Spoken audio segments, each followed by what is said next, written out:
एक अंधी माँ। मेरी माँ एक छोटी दुकान चलाती है। उससे जो भी कमाई होती है उससे हमारा गुजारा चलता है। मेरी माँ की एक आँख नहीं होने की वजह से मैं उससे नफ़रत करता हूँ, क्योंकि जब भी वो मेरे स्कूल में आती है तो मेरे दोस्त मुझे तेरी माँ की एक आँख ही कहाँ है कहकर चिढ़ाने लगते हैं। मेरी यही इच्छा है कि मेरी माँ मेरी पर्सनल दुनिया से दूर रहे, इसलिए एक दिन मैं गुस्से में मैंने कहा, माँ तुम्हारी दूसरी आँख ना होने की वजह से जब तुम मेरे दोस्तों के सामने आती हो तो वो मेरा मजाक उड़ाते हैं, तुम मर ही क्यों नहीं जाती। उस समय मुझे थोड़ा बुरा महसूस होने लगा था, लेकिन दूसरी ओर मैं खुश भी था, क्योंकि हर समय जो मैं कहना चाहता था वह मैंने आज कह दिया था।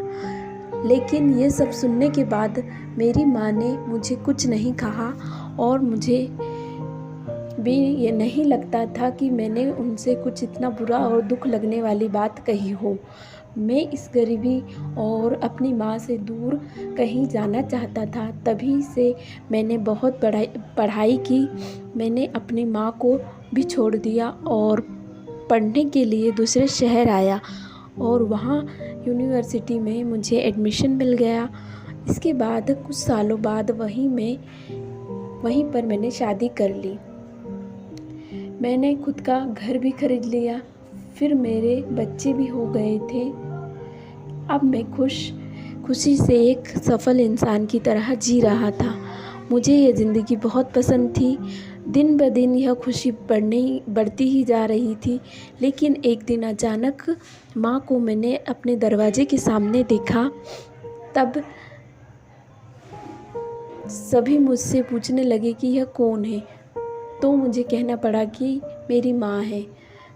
तब मुझे ऐसा लगा कि जैसे मेरी सारी खुशियाँ आकाश से नीचे गिर गई हों।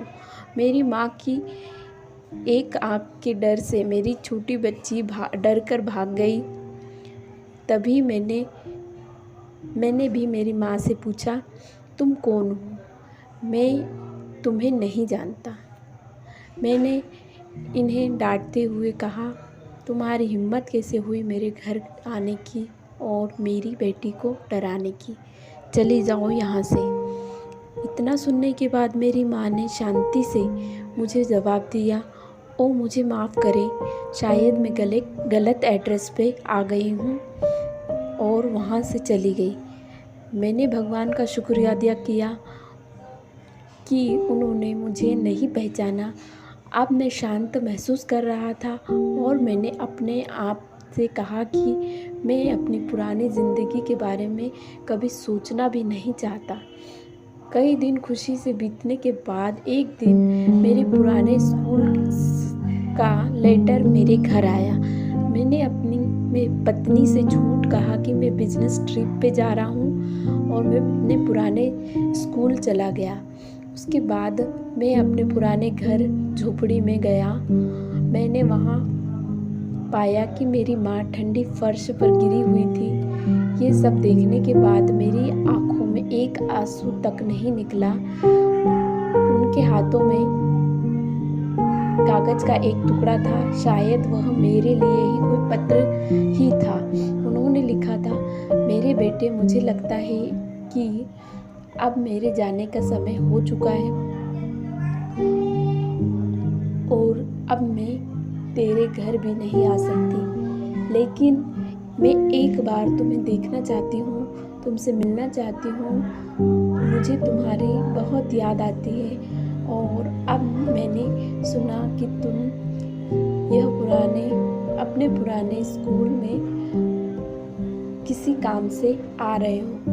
मुझे काफ़ी खुशी हुई, लेकिन मैंने निश्चय किया है कि एक आँख होने की वजह से मैं तुम्हारे स्कूल नहीं आऊँगी, और मैं नहीं चाहती थी कि मुझे देखकर तुम्हें घबराहट हो।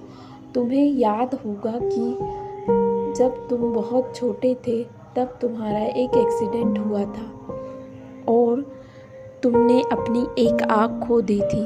एक माँ होने की वजह से मैं तुम्हें एक आँख में बड़ा होता नहीं देख सकती थी, तो मैंने तुम्हें अपनी एक आँख दे दी और आज मुझे गर्व है कि मेरा बेटा इस पूरी दुनिया को देख सकता है।